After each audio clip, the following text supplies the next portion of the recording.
საქართველოდან კვლავ ევროპაში მივემგზავრები და რამდენიმე ქალაქსა და ქვეყანაში ვიმოგზაურებთ.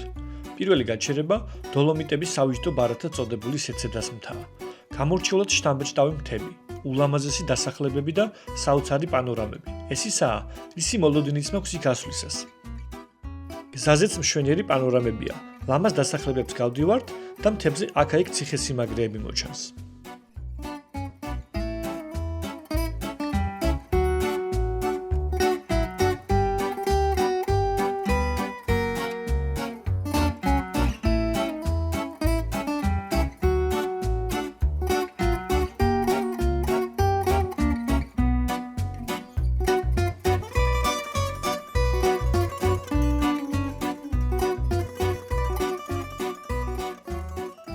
მოვიდით ქალაქ ორტისეში, საიდანაც სეცედასკენ უნდა ავიდეთ, მაგრამ ძალიან ბევრი ადამიანია და კიდევ უფრო მეტი მანქანა მგონი, ვინაიდან მანქანის გაჩერება ძალიან ჭირს.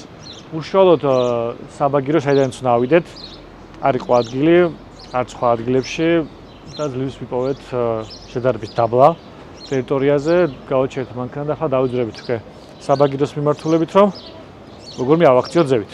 დავედით.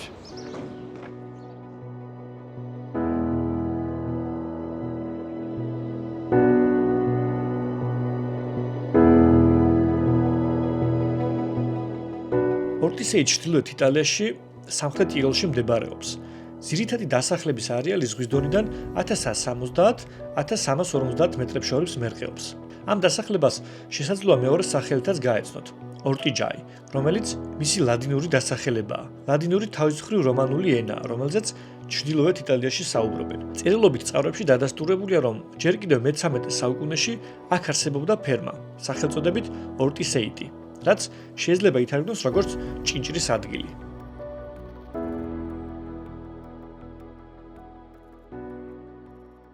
უკვე საბაგიროში ვართ, შევიძინეთ ასეთი ბილეთი, ერთი საფასური არის 52 евро.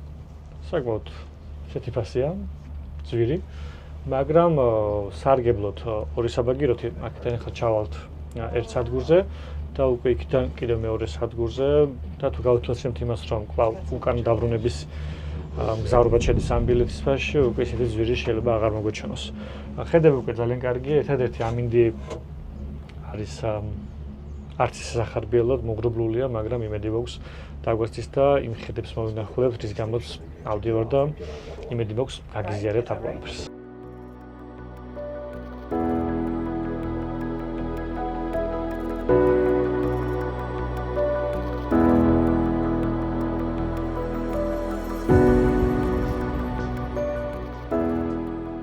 ორტისეიდან ამოვედი ფურნესის სადგურზე. საბაგირო სიგრძე 2500 მეტრია, ხოლო სიმაღლეში 450 მეტრი ავწიეთ. ფურნესიდან უკვე სეცედას მიმართულებით ავალ. ამჯერად სიმაღლეში 700 მეტრი სავლა მოგვიწევს. საბაგირო სიგრძე კი 2050 მეტრია.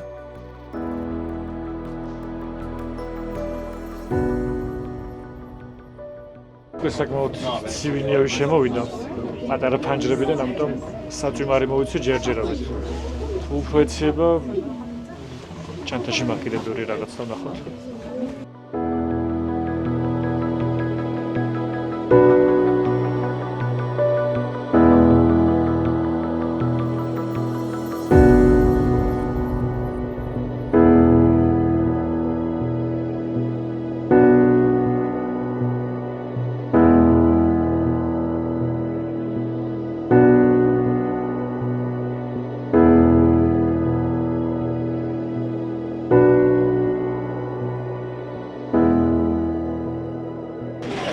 გავდივართ და გონი იმაზე ბევრად მასშტაბურია, ვიდრე ვფიქრობდი. ეგრევე გადასახედია. აუ, რას ამბობ. არ ვიცი კამერაში როგორ ჩანს, მაგრამ საოცრებაა.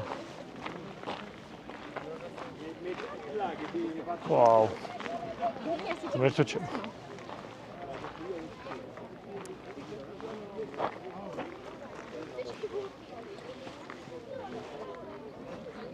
სიტყვები ზედმეტია, ისეთი ხედია. თითქოს კლდებია ყველგან, მაგრამ ისე განსხვავდება ერთმანეთისგან თითოეული, რომ თან სიმწვანე, ქვევით პატარ-პატარა სახლები. აი ეს დასახლება ზემო აჭარის სოფლებს წააგავს. ალპური ზონა რომ არის ალაგ-ალაგ სახლები, იალაღები, გარშემო მთები. ნუ ბევრად სხვანაირია მთები უკვე, მაგრამ ეს თვითონ დასახლება ძალიან წააგავს.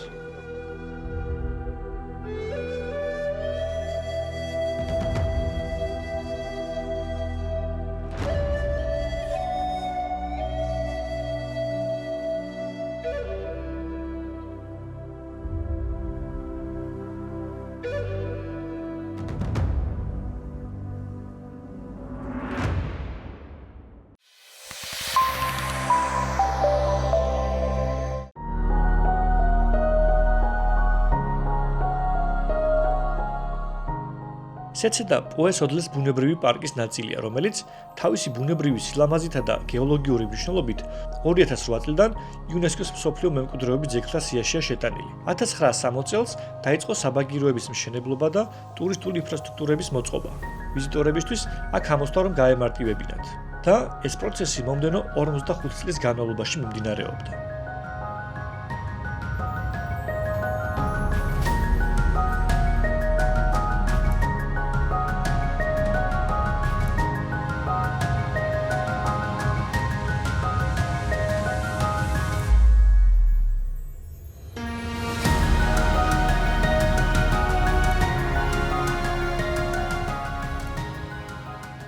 სადგურიდან ზედა მხარეს გადავინოთლე, რომ მხოლოდ ერთი მხარით არ დამტკბარიყავი, არამედ მეორე მხარეს დამენახა. თან აქ არის ერთ ძალიან ლამაზი კლდე, რომლის ნახვაც ახლოდან მინდოდა. დავინახე შორიდან, მაგრამ სანამ 100-150 მეტრი გამოვიარე, მოვედი აქ და ასეთი რამ დამხვდა. არ ჩანს საერთოდ, მაგრამ დროში საკმაოდ კარგად ვართ, ამიტომ ახლა ვფიქრობ, რომ ისევ სადგურისკენ დავბრუნდეთ, იქიდან შევხედავ სხვადასხვა ხეთს. ალბათ წავიხემსებ კიდეც და იქნებ ამასობაში ნისლი გაიფანტოს და გამოჩნდეს რისი ნახვაც ყველაზე მეტად მაინტერესებს.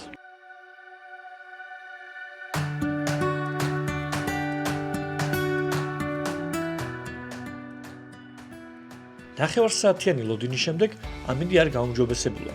ყველაფერი კვლავ ნისლშია გახვეული, ამიტომ გადავწყვიტე დაბლა გავყოლოდი ბილიქს, სადაც კაფე რესტორნებია. ქვემოთ არაა ნისლი და სხვა რაკურსით შესაძლებელია მთების, კლდეების და სოფლების ხედების ხილვა. ერთი პატარა მარშრუტიც გავიარე, სადამდეც გზა გრძელდებოდა.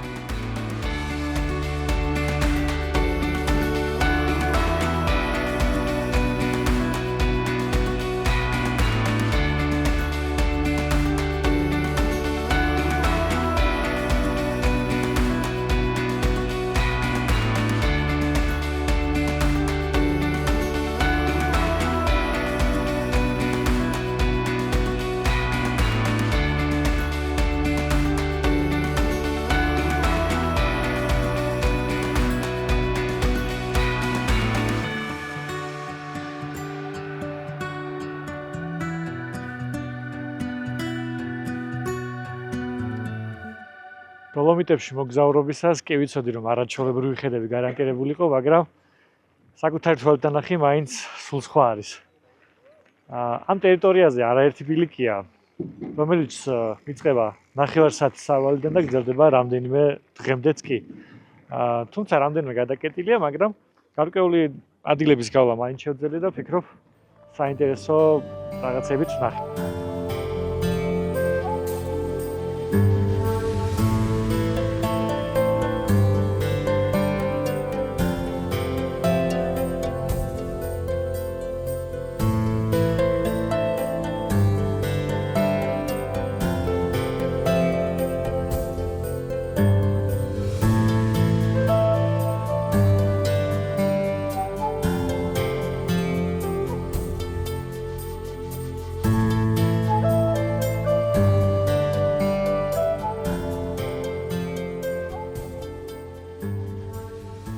როგორც უკვე აღვნიშნე, აქ რამდენიმე კაფე რესტორანს ნახავთ. შეგიძლიათ დააგემოვნოთ იტალიური კერძები, ან უბრალოდ ცხელი და ცივი სასმელები მიირთვათ. ფასები დიდად არ განსხვავდება ქალაქებში არსებული რესტორნებისგან, რაც განსაკუთრებით მომწონს ასეთ ადგილებში, მისი მრავალფეროვნება და მრავალმხრივობაა. ნებისმიერი ტიპის მოგზაურს შეუძლია მაქსიმალური სიამოვნება მიიღოს. მათ, ვისაც მხოლოდ პატარა გასეირნება, ლამაზ ხედებზე ჩამოჯდომა და ტკბობა უნდა და მათაც, ვისაც უფრო მეტად ლაშქრობა აინტერესებს.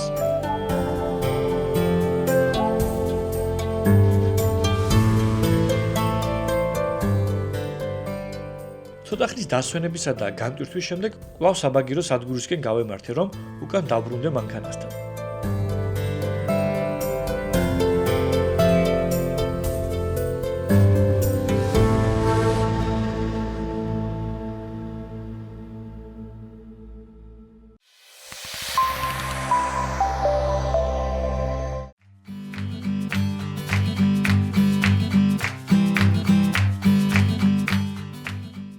დღეს უკვე დოლომიტებს ტოვებ. სამხრეთით ჩავდივარ, მაგრამ სანამ აქაურობას დავტოვებ, მას შემიძლია ერთი ადგილი არ მოვინდახულო, რომელიც უკვე სულ რაღაც 6 კილომეტრშია. ალბათ ერთ-ერთი პირველი კადრი, რასაც გადააწყვეტები დოლომიტების შესახებ, სწორედ ის ადგილია, სადაც ახლა მე მივდივარ. ამინდი შესანიშნავია, უკეთეს ვერც ვინატრებდი და ეს არის ადგილი, რომელსაც ქვია სანტა მაგდალენა. ერთი სული მაქვს მივიდე, სულ რაღაც უკვე 5.14 კილომეტრია დარჩენილი, მიხელ-მოხელ გზებით ავდივართ, ამიტომ 7-8 წუთში უკვე ადგილზე უნდა ვიყოთ. ხედები უკვე რაც მოჩანს, ალაგ-ალაგ, უკვე შესანიშნავია და წარმომიდგენი ადგილზე რა იქნება.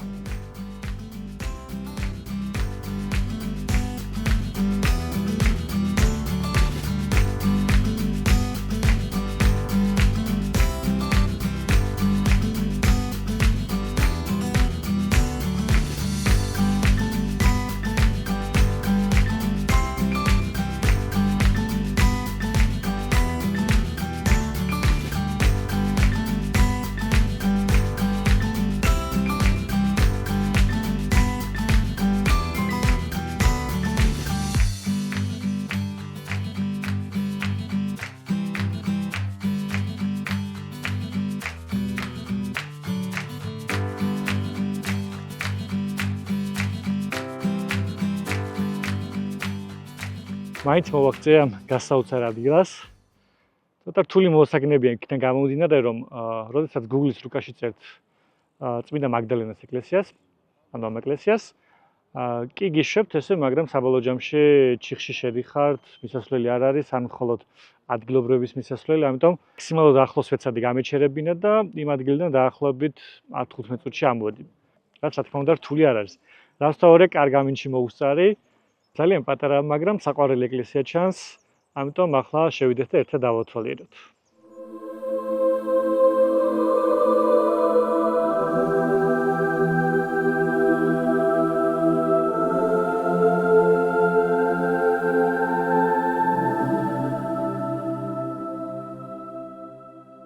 სანტა მაგდალენას იგივე სანტა მადალენას ეკლესიის მშენებლობას არაერთი ლეგენდა უკავშირდება.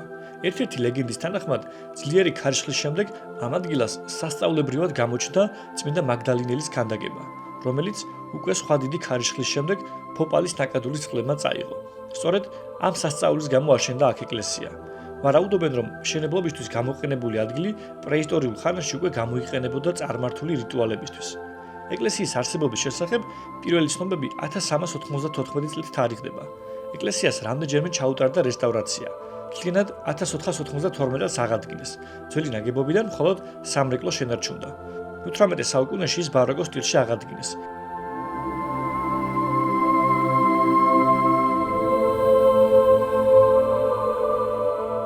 ინტერიერი ერთნავიანი, ბაროკოს სტილში აგებული. ნავის გასწვრივ ორივე მხარეს საკურთხეველია, ლურდის ღვთისმშობლის ქანდაკებით, მეორეზე კი პადუელის წმინდა ანტონიოს ქანდაკებით. ხოლო მთავარ საკურთხეველზე წმინდა მაგდალინელის ნახატი 4 ქანდაკებით. ორ-ორი თითოეულ მხარეს, რომლებიც გამოსახავენ წმინდა პეტრეს, წმინდა იოანე ნათლისმცემელს, წმინდა იოანე მახარებელს და წმინდა იერონიმეს.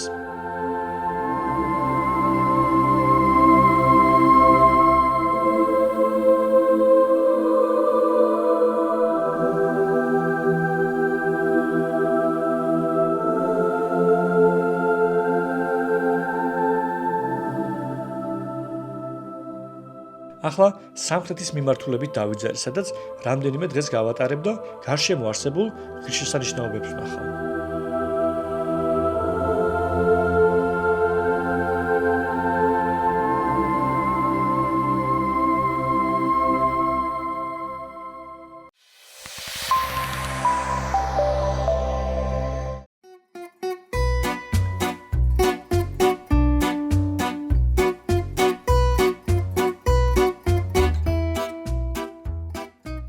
გვიანღამით სან ლორენცო დორსინოს კომუნაში ჩამოვედი.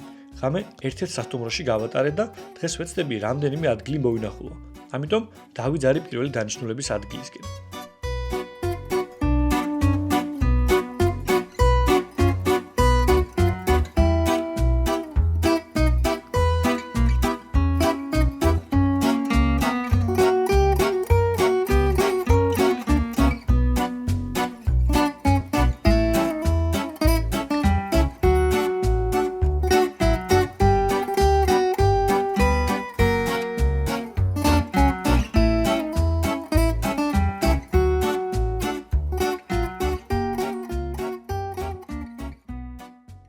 ძალიან უცნაური გზებით მოვედით ამ მშვენიერ ადგილას.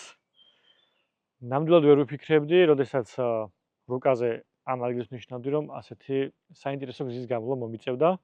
გრუნტიანი გზა, აქეთ-იქით სიმინდის ყანები, ვაშლის ხეებსაც მოვკარი თვალი და ასე შუადღეში არსებულ ციხესიმაგრესთან მოვედი, რომელსაც კასტელო კამპე ჰქვია. ეს არის შუა საუკუნეების ციხესიმაგრე, რომელსაც მნიშვნელოვანი რესტავრაცია მე-15 საუკუნეში ჩაუტარდა და სწორედ მას მერე გამოიყურება ასე. თვითონ ციხესიმაგრეში ვიცი რომ არის სამლოცველო, რომელიც მე-11 საუკუნით თარიღდება და მე-14-მე-15 საუკუნეებში მოუხატავთ. როგორც ვიცი, უშუალოდ ციხესიმაგრე დაკეტილია, მაგრამ რა თქმა უნდა მივუახლოვდები რომ ახლოდან მაინც შევხედო და იქნებ რაიმე დანახვა მაინც შევძლო.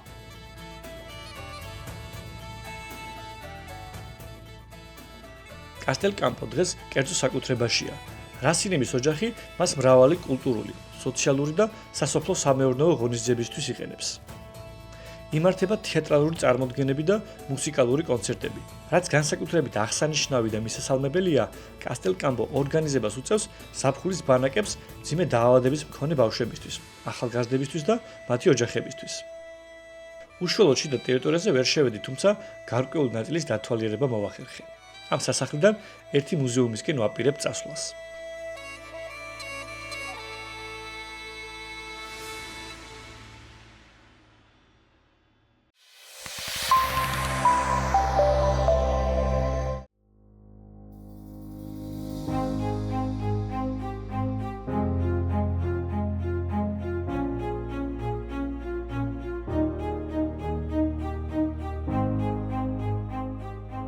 როცა ამოგზაურობას გვეგმავდით, თავდაპირველად ეს მუზეუმი არ მქონდა მოსანახულებელი ადგილების სიაში, მაგრამ როცა მის შესახებ გავიგე, მონახულება გადავწყვიტე. თუ მხოლოდ ამ მუზეუმის ნახვა გინდათ 3.5 ევროვის, ხოლო თუ ღიაცის ქვეშ არსებული მუზეუმის ნახვაც 7 euро. ფიავე თავისი ძელების მუზეუმითა და საერთაშორისო დაღიარებული არქეოლოგიური ტერიტორიით, რომელიც შედის იუნესკოს მსოფლიო მემკვიდრეობის ძეგლის შემადგენლობაში, ახსიერებია როგორც ალპების გარშემო პრეისტორიული ძელების საცხოვრებლები. წარმოადგენს მნიშვნელოვან ინფორმაციას ევროპის უძველესი სასოფლო-სამეურნეო თემების ისტორიისთვის. მუზეუმი იკვლევს სხვადასხვა ძელების საცხოვრებლის დასახლებების ისტორიას, რომლებიც ერთმანეთის მიყოლებით მდებარეობს კარერას ტბის ნაპირებზე. გათხრების შედეგად აღმოჩენილია ტბის ნაპირებზე აგებული ქოხების ნაშთები, რომლებიც მიეკუთვნება ძველი წელთაღრიცხვით 3000-300-306 წლებს. ასევე წყალზე აგებული ძელების საცხოვრებლის კლასიკური მოდელი, ძველი წელთაღრიცხვით 1800-დან 1500 წლამდე. ამ ტიპის მშენებლობის ევოლუცია წარმოდგენილია ძელებზე დამაგრებული ქოხებით, რომლებიც მიმაგრებულია ტბის ნაპირებსა და ფსკერზე მდებარე რთულ ბადისებრ სტრუქტურაზე. ძველი წელთაღრიცხვით მეორე 1000 წლის ბოლოს საუკუნეებში დასახლება გადავიდა ახლოს მდებარე დოს გუსტინაჩიში, სადაც აღმოჩენილია ქვის საძირკვლის მქონე სახლები. მუზეუმში წარმოდგენილია არაჩვეულებრივი ექსპონატები, რომელთაგან ბევრი გასაოცრად თანამედროვეა. ათასობით ნივთი წყალში შემთხვევით ჩავარდა, ან გროვების საცხოვრებლის დროს იქ ჩააგდეს, რაც მნიშვნელოვან ტექნიკურ და სამშენებლო ექსპერტიზისა და ხელოსნური უნარების მტკიცებულებას წარმოადგენს. მათ შორისაა კერამიკა, ასევე ბრინჯაოს სამკაულები, ბალტიისპირული ქარვა და ოქრო, რაც ამ პერიოდში იშვიათობას წარმოადგენდა. გამოფენილი 300-მდე ხის ექსპონატი ევროპაში უნიკალურ კოლექციას წარმოადგენს.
მუზეუმიდან სულ რაღაც 2 კილომეტრში არის სივრცე, სადაც არის მოწყობილი ღიაცის ქვეშ მუზეუმი.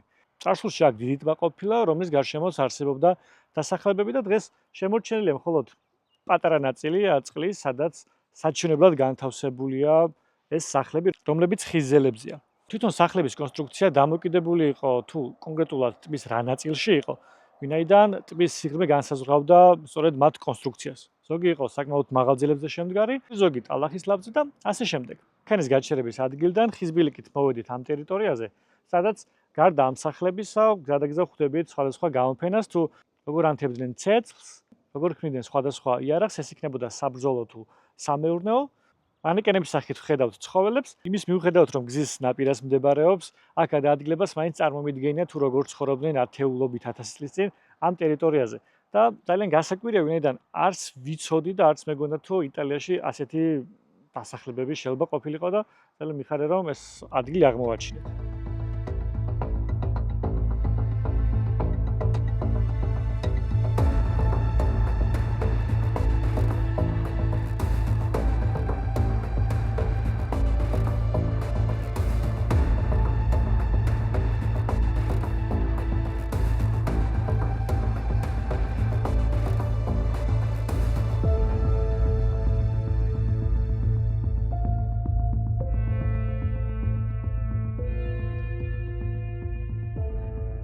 არქეოლოგიური პარკი 2021 წელს გაიხსნა. აქ წარმოდგენილი ქოხები ხელახლა შეიქმნა არქეოლოგების მიერ 1969-დან 1990-იან წლებამდე ჩატარებული კვლევების დროს აღმოჩენილი სამეცნიერო მონაცემების საფუძველზე. ის ასახავს ფერმერებისა და მწყემსების ყოფა ცხოვრებასა და საქმიანობას, მათ შორის კულინარიას, ტანსაცმლისა და ლითონის დამუშავებლებისა და მონადირეების საიდუმლოებებს. რაც საშუალებას გვაძლევს 3500 წლის წინანდელი ძელების საცხოვრებლის ატმოსფეროში გადავინაცვლოთ.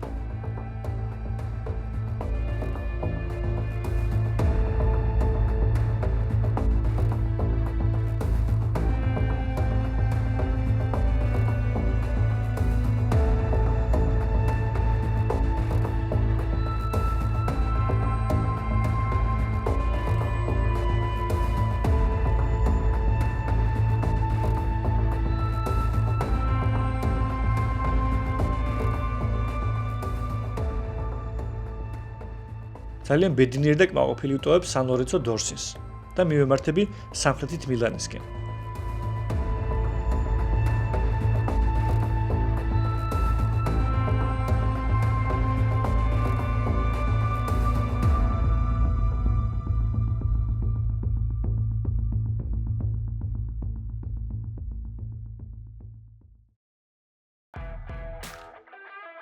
დღევანდელი გადაცემა აქ სრულდება. შემდეგ გადაცემაში ესპანეთში ვიწყებ მოგზაურობას.